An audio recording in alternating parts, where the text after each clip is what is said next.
নমস্কার, আমি সুতনুকা মুখার্জি আপনাদের সামনে উপস্থিত হয়েছি সানরাইজ মুভিজ প্রোডাকশন হাউসের পক্ষ থেকে। আর ক্যামেরায় অভিজিৎ। আমাদের সাধারণ মানুষের কাছে কিন্তু সবচেয়ে একটা বড় স্বপ্ন, সেটা হচ্ছে আমরা ক্যামেরার সামনে আসবো, আমরা ক্যামেরায় কাজ করব।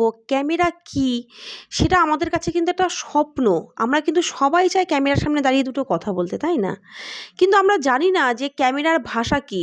কিন্তু আমরা যেটা জানি, যেটা আমরা এই ইন্ডাস্ট্রিতে আছি তারাই একমাত্র জানি যে ক্যামেরার মধ্যে কিন্তু একটা সুন্দর একটা চোখ আছে, তার একটা সুন্দর নিজস্বতা আছে, যার দ্বারা কিন্তু আমরা ক্যামেরার সামনে, ক্যামেরার ওপারের মানুষরা আমাদেরকে দেখতে পারে, আমাদেরকে সুন্দরভাবে দেখতে পারে।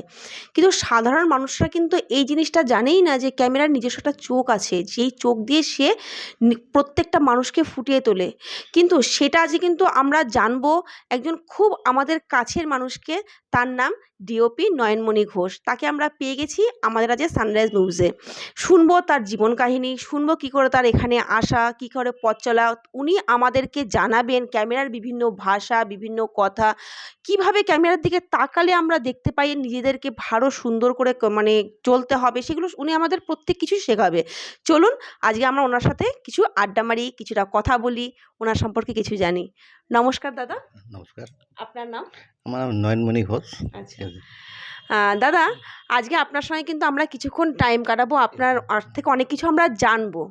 তো আমার প্রথম জানা এটাই যে আজকে আপনি ইন্ডাস্ট্রিতে কিভাবে এলেন? দেখুন, অনেক ছোটোবেলায় যখন ছোটোবেলার দিকে আমি না ছবি আঁকতাম খুব, আচ্ছা, ফাইন আর্টে। তারপরে নিয়ে ডিগ্রি কোর্সও করি আমি ফাইন আর্টে। আচ্ছা, তখনই আমার 2-3 বন্ধু ছিলাম, আমি কৌশিক আর নন্দলাল বলে। তো আমরা ভাবলাম কী করি এখন ফাইন আর্টে, এই তো ঝাড়খণ্ডের কথা বলছি, ঝাড়খণ্ড, তখন ঝাড়খণ্ড ছিল না, তখন বিহার ছিল। আচ্ছা, আচ্ছা, তো ওরা প্ল্যান করলো কি আমরা ফিমেনে যাবো বা এখানে এই ফাইন আর্টের তখন অত স্কোপ ছিল না এখানে, ছোটো এরিয়া, লোহারদা বলে জায়গায় একটা ছোটো, আচ্ছা। বেসিক্যালি বক্সাইট মাইনিং হয় এখানে। হুম, হুম।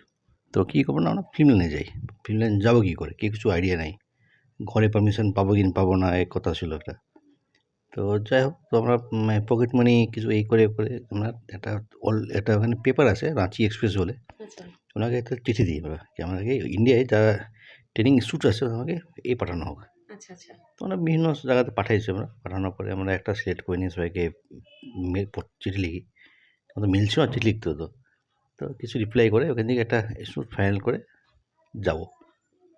আমার ঘর থেকে পারমিশন দিল না, না হবে না। আচ্ছা, কৌশিক চান্স পেল কোথায় না, ডাইরেকশনে।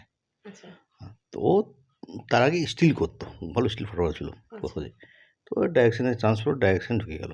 আচ্ছা, তা যাওয়ার সময় আমাকে ও নিজের ক্যামেরা তো বিক্রি করে দিল, একটা স্টিল ক্যামেরা, ঠিক আছে, প্র্যাকটিকা বলে।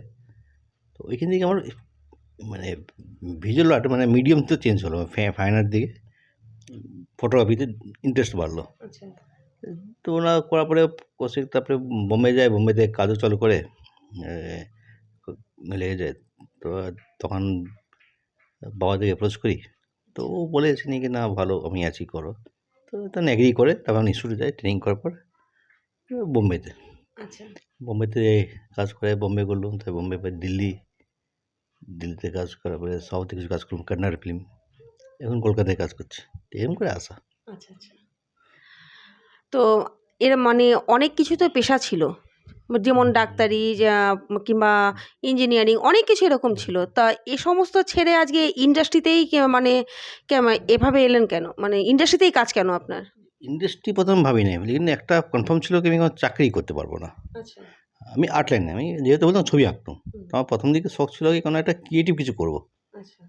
তো ছবি আঁকে, হয়তো ইন্ডাস্ট্রি না আসলে আমি ছবি আঁকতাম হয়তো, হুম, পেন্টার হতাম।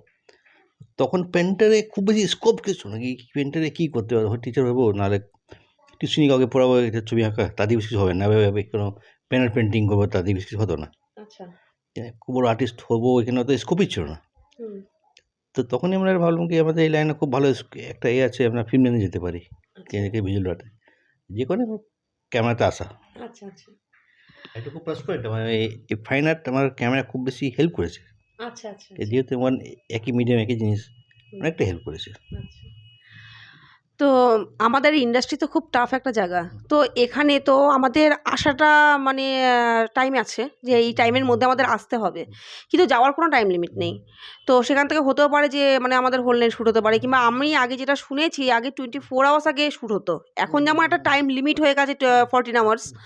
যদি সেকেন্ড ইউনিট হয় সেখান থেকে পারমিশন লাগে তাহলে সেকেন্ড ইউনিট হয়। তো আপনারা তো সেই সময়টা পার করে এসেছেন।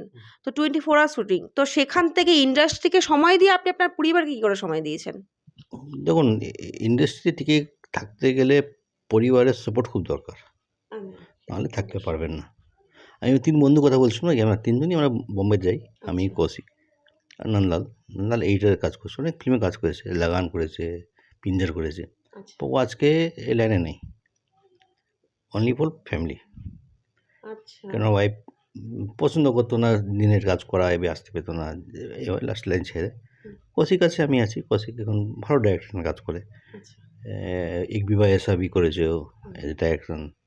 মিস্টার পারফেক্ট করেছে। সাস ফি বহুতই ডাইরেক্টর ছিল বালাজির, অনেক কাজ করেছে, এখনও করছে।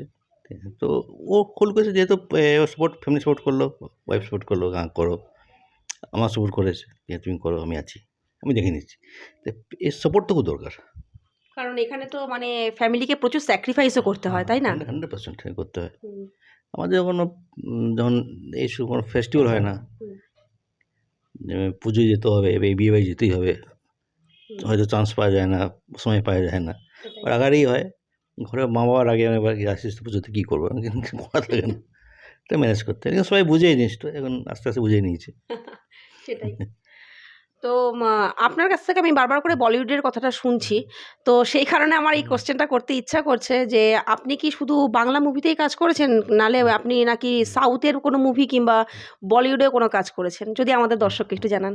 তো আমার তো বেসিক বলিউড, আমি মুম্বাই দিকে চালু হয়। আমি প্রথম যখন জয়েন করি অ্যাসিস্ট্যান্ট, আমার বস ছিলেন এন সত্যেন, আচ্ছা। যিনি অনেক সিনিয়র ক্যামেরাম্যান ছিলেন। লাওয়ারিস, মুকদ্দার সিন্দার, জঞ্জির, সারাবীর অনেক ফিল্ম করেছেন। প্রকাশ মেহরা ম্যাক্সিমাম ফিল্ম করতেন। তারপর আমার গুরু ছিলেন বিল ওসমান, অনেক ফিল্ম করেছেন। তো যেহেতু আমি 16 বছর পর্যন্ত বোম্বেতে ছিলাম, আমি কিছু ফিল্ম করি, সিরিয়াল করেছি ওখানে। বালাজি অনেক সিরিয়াল করেছি, বালাজি, মহাভারত, প্যার কা বন্ধন, কোই আনে কো হ্যায়, হিস কন্ট্রোল ফিল্ম, হিস কোই একটা হরর ফিল্ম আসতো একটা, ওইটা জিয়া রাহাত করতাম এক সময়। তারপর কন্নড় ফিল্ম, 3টে কন্নড় ফিল্ম করেছি, পল্লে কি মেরে বনি গে বলে, যে মানে বোম্বে দিকে আসার কারণ তো সিরিয়াল, সিরিয়াল তো কী, ফিল্ম দিকে যখন সিরিয়াল ঢুকে গেছিলাম তখন সিরিয়াল মানে ডে নাইট, মানে কোনো টাইমিং থাকতো না, মানে কখন চালু হবে কখন শেষ হবে এখনকার মতন। এখন তো নিয়ম হয়ে গেছে 12 ঘন্টা 1 ঘন্টা, এখন তখন ছিল না। তো এক সময় এত বোর হয়ে গেছিলাম কি খুঁজছিলাম কি পালাবো কী করে। তখনই আমার এই কলকাতায় অনেক বন্ধুরা ছিলেন যারা কাজ করতেন এখানে, আমি অ্যাড করতাম অনেক কলকাতায়, মাঝে মাঝে আইটিসির অ্যাডগুলো করতাম। তো ওনাকে বললাম কোনো কাজ ফাজ আছে কি, কিছুদিন পালাতে চাইছি আমি। তো উনি একদিন লিঙ্ক দেন কি বাসুদা আছেন, বাসু চ্যাটার্জি একটা বাংলা ফিল্ম করবেন, কি করবে কেন, এখানে করবো না। ওই তখনই আমি কলকাতা আসছি ওনার সঙ্গে কাজ করতে। তো এই বাসুদা কাজ করতে করতে স্বপন সাইটে কাজ এসে ওনার এইভাবে কন্টিনিউ চলতে থাকে। আস্তে আস্তে বোম্বেতে আমি সাইড করে দিই, আর তখন থেকে আর কলকাতায় আছি। তো আপনি তো বিভিন্ন মুভিতে কাজ করছেন, যেমন ঋতুপর্ণা অভিনীত বিদ্রোহিণী, রাজপাল ইয়াদব অভিনীত সুন্দরী, এছাড়া এক্সট্রা এক্সট্রা আর তো আপনার কাছ থেকে শুনলাম অনেক মুভিতেই কাজ করেছেন। আপনি কি মুভি ছাড়া কোনো মেগা কিংবা কোনো রিয়েলিটি শোতে কাজ করেছেন? বাংলায় করিনি আমি, হিন্দি অনেক মেগা করেছি। যেমন বালাজি ম্যাক্সিমাম মেগা করেছি আমি, প্যার কা বন্ধন, বন্দিনী, কোই আনে কো হ্যায়, ওর ছিল সব আমার করা। বালাজি মহাভারত করা। আমি বাংলায় কোনো কাজ করিনি মেগাতে। তো দর্শক বন্ধুরা, আপনারা কিন্তু শুনছেন যে আজকে তার মানে জীবনের কী কী উনি কাজগুলো করেছেন, উনি আমাদেরকে কী কী জিনিস উপহার দিয়েছেন, সেগুলো কিন্তু আমরা কিন্তু সবকটাই ওনার কাছ থেকে শুনতে পাচ্ছি। চলুন এরপর আমরা শুনে নিই আমাদের যে একটা প্রত্যেকের একটা চাহিদার জিনিস, সেটা আসল ক্যামেরার ভাষা কী, কী ক্যামেরা, কী করলে ক্যামেরার সামনে আসলে নিজেকে আরও সুন্দর করে আমরা লোকের মানে আমাদের দর্শককে আমাদের প্রেজেন্টেশনটা সেভাবে করতে পারবো। চলুন সে ব্যাপারে ওনার থেকে কিছু জেনে নিই। মানে আমাদের যে ক্যামেরার যে মানে ভেতরে যে একটা তো অন্তর্নিহিত ভাষা থাকে, যেটা নাকি সব থেকে আলাদা। যেমন পড়াশোনায় যেমন আমরা বই থেকে জানতে পারি যে অ, আ, ক, খ এরকম, কিন্তু ক্যামেরার ভাষা তো আমরা জানি যে পুরোটাই আলাদা। ঠিক আছে? যে ওটার প্রোফাইল কী থাকে, কীভাবে ওর দিকে কীভাবে তাকালে নিজেকে আরও ভালোভাবে দেখা যায়। তো এগুলো সাধারণ মানুষের তো কোনো আওতার মধ্যেই পড়ে না, জানার মধ্যেই পড়ে না। কিন্তু সাধারণ মানুষ কিন্তু এগুলো জানতে চায়। তো সেই ব্যাপারে আপনি যদি আমাদের দর্শককে কিছু একটু ব্যাপারটা বলেন। দেখুন, এটা একটা এরকম সাবজেক্ট কি প্রত্যেক লোক আলাদা আলাদা ফিল্ডিং, আলাদা ভাবনা আছে। আমার হিসাবে খারাপ কিছু না, সব কিছু সুন্দর। হুম। যেহেতু শো হয়, এটা কনফিডেন্ট, ঠিক কত কনফিডেন্ট ক্যামেরার সামনে। আচ্ছা। ক্যামেরার সামনে আসতে গেলে কি সব সুন্দর হবে কোনো কথা নেই। আচ্ছা। আমাদের ক্যামেরার সামনে ক্যারেক্টার থাকে, আর্টিস্ট না, মডেল না, একদম ক্যারেক্টার। আচ্ছা। তো ক্যারেক্টার তো কত সুন্দর, এটা ক্যারেক্টারের কনফিডেন্সে দেখা যায়। আচ্ছা। কি আর্টিস্ট নিজের ক্যারেক্টার নিয়ে কতটা কাজ করেছে, কতটা ডিপলি জানে এটাকে হুম। কী করে প্রেজেন্ট করছে, এটাও ইম্পর্টেন্ট। যে এটা করবে সব ক্যামেরায় শুনতে দেখতে ভালো লাগবে। আচ্ছা, আচ্ছা। না তাও তো আপনাদের মানে আমাদের যে দর্শকরা দেখছে কিংবা কোনো আর্টিস্টকে দর্শকরা দেখছে, তার মূল কারণ তো আপনারাই, তাই না? তো সেটাকে আপনারা কিভাবে তাদেরকে মানে বোঝান? আমাদের কাজ হচ্ছে ওইটাকে এনহান্স করা। ভাবুন কি একটা দেখাচ্ছে একদম গরিব লোক, আচ্ছা। মানে ছোট ঘরে থাকে, আমাদের হচ্ছে কি গরিব ওই পুয়ারনেস থেকে ওকে এনহান্স করা, আচ্ছা। তা করি। লেকিন পুয়ারনেসের ক্যারেক্টার তো যত এনহান্স ও করবে অত ভালো আসবে। আচ্ছা। টোটালি হচ্ছে কি পরিকল্পনা কত নিজের ক্যারেক্টারে খাটছে, ওয়ার্ক করেছে, হোমওয়ার্ক করেছে উপরে, হুম, হুম। কত ভালো আসবে। যে কোনো ক্যামেরাম্যান হোন, আচ্ছা, আচ্ছা। ভালোই আসবে। তো আমরা তো আস্তে, আস্তে আমাদের সময়ের দিকে এগিয়ে যাচ্ছি। তো সেখান থেকে দাঁড়িয়ে আপনার যে ইন্ডাস্ট্রির আসা কিংবা সেখানে যে চলা কিংবা আজকে যে আপনি যারা সাকসেসফুলি একটা নিজের একটা জায়গায় দাঁড়িয়ে গেছেন, তো তার জন্য নিশ্চয়ই পথটা আপনার খুব একটা মানে সুগম ছিল না, তাই না? তো সেটাখান থেকে দাঁড়িয়ে আমাদের দর্শককে যদি আপনার জীবন যুদ্ধের কথা একটু মানে শেয়ার করেন, তাহলে আমাদের দর্শক জানতে পারবে আরকি। প্রথম যখন আসি আমাকে নিয়ে এসে বোম্বে যখন যাই, আমার বন্ধু কৌশিক বলে আগে কাজ করতো। তো প্রথম নিয়ে যায় একজন ক্যামেরাম্যানের কাছে, সত্যেনজির কাছে। উনি 2 বছর ক্যামেরার সামনে আসতে দেননি। আচ্ছা। পেমেন্ট তো ভুলে যান, পেমেন্ট তো কথা বলতে হতো না। ক্যামেরার সামনে নয়, তখন ফিল্ম ক্যামেরা থাকতো। হুম। ক্যামেরার পিছনে দাঁড়িয়ে থাকতে হতো, এখানে থাকো। আচ্ছা। তো ওইখান থেকে আমাদের কি ছিল, তো আমরা সব জানি, এমন না কি আমি কিছু জানি না। আমি ইনস্টিটিউট দিকে এসেছি, সব জানি। বাট ক্যামেরার সামনে আসতে দেবে না। আচ্ছা। তো আমাদেরকে শিখতে হবে ওইখান থেকে। ছোট কারণ কি পরে বুঝতে পেরেছি। উনি বলছেন কি তুমি শিখে গ্রাউন্ড লেভেল দিকে আসো। আচ্ছা। তুমি যা শিখেছো পরে কাজে আসবে। ধরুন তুমি ক্যামেরাম্যান হবে।